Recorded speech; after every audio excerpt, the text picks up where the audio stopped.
कोणतं चॅप्टर सुरू केलं आपण? Area related to circle. त्यामधला 64 नंबरचा क्वेश्चन दिलेला आहे. In the given figure PQRS is a square lawn with side PQ equal to 42 centimetre. Two circular flower beds are there on the sides of PS and QR with center at O. The intersection of its diagonal. Find the total area of two flower beds. या shaded पार्टचा काय करायचा? आपल्याला area काढायचा. काय काढायचा? सगळ्यात अगोदर बघा PQRS काय? PQRS is square. PQRS काय? आता यामध्ये बघा PQ ची साईड किती आहे? 42. PQ किती आहे? 42 मीटर. 42 मीटर आहे. तर हा जो काही PQRS तुम्हाला दिसून राहिला PQRS यामध्ये ही साईड 42 झाली, ही साईड 42 झाली, 42 आणि ही पण 42. All sides are equal. Diagonal एकमेकांना बायसेक्ट करतात आणि कुठे? राईट अँगल मध्ये. बरोबर आहे. ही साईड या साईडला काय? इक्वल. लक्ष द्या. आता इथे आपल्याला PGT अप्लाय करायचा. ठीक आहे. कोणता? O नाव येते आणि ते PS. Triangle POS is right angle triangle. Triangle POS is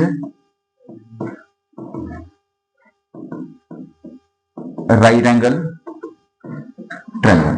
काय तो? एक राईट अँगल ट्रँगल आहे. तर लक्ष द्या. आपण काय म्हणू शकतो? राईट अँगल ट्रँगल साठी जर आपल्याला या दोन साईड फाइंड आउट करायचे असतील तर hypotenuse square equal to side square plus side square म्हणजे base square plus altitude square किंवा base square plus height square. तर हायपोटेनस काय? आपला राईट अँगलच्या समोरचा जो की आहे PS. मग PS स्क्वेअर इक्वल टू याला x कन्सिडर करू, याला पण x कन्सिडर करू. इथे लिहायचं तुम्हाला OS equal to PS equal to x. तर x square plus x square किती आलं? हे twice of x square equal to 42 square. लक्ष द्या. 42 इंटू 42 लिहू शकतो आपण याला. हा 2 डिवाइड मध्ये आला म्हणजे x स्क्वेअर ची व्हॅल्यू किती आली? 42 इंटू 21 ही आली आपली x स्क्वेअर ची व्हॅल्यू. आली इथपर्यंत. तर नंतर लक्ष द्या. जर आपल्याला हा ट्रायंगल दिसतोय POS दिसतोय POS ट्रायंगल दिसू राहिला प्रत्येकाला. In triangle POS area of triangle POS काय येईल? Half into base into height. हा राईट अँगल इथं आहे. राईट अँगल म्हणजे हा झाला आपला बेस आणि ही झाली आपली हाईट. म्हणजे काय येईल? Half into base into height. Half into base किती आहे आपला? x आणि हाईट पण काय? x म्हणजे half into x square. x square ची व्हॅल्यू काय? 42 into 21. Half into 42 into 21 cancel झालं. 21 चा स्क्वेअर 441 मीटर स्क्वेअर. 441 मीटरचा स्क्वेअर. इथपर्यंत कळालं? इथपर्यंत कळालं प्रत्येकाला? आता लक्ष द्या. आपल्याकडे काय दिलेलं आहे?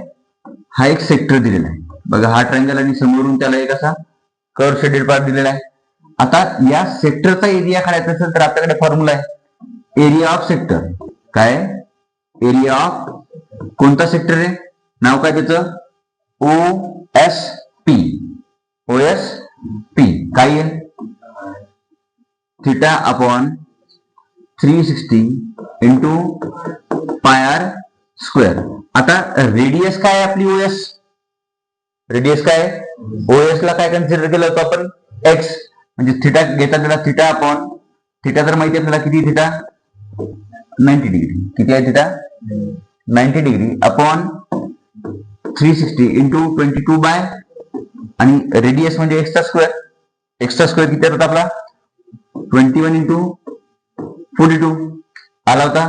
7 1 जार 7 3 जार 1 जार 2 2 जार 2 2 1 जार 2 11 3 जार इंटू 21. करा मल्टिप्लिकेशन सगळं फास्ट कर. किती आलंय? 693. किती आलंय? 693 मीटर स्क्वेअर आलं इथपर्यंत. आता बघा लक्ष द्या. या सेक्टरच्या एरियामधून जर आपण ट्रायंगलचा एरिया मायनस केला तर आपल्याला ते एका फ्लॉवर बेडचा एरिया मिळतो to find area of one flower bed equal to काय area of sector, area of minus area of triangle. म्हणू शकतो आपण एरिया ऑफ ट्रायंगल 693 मायनस 441 किती आले? 250 मीटर स्क्वेअर. आता हा झाला एका फ्लॉवर बेडचा. 2 फ्लॉवर बेडचा इकडचाही तो सेम आहे सेम. म्हणजे काय करायला लागेल? The area total area of 2 flower bed, total area of 2 flower bed is equal to किती येते?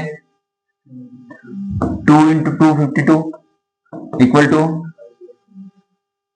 50 मीटर स्क्वेअर येईल प्रत्येकाला. राहील लक्षात? घ्या लिहू ना.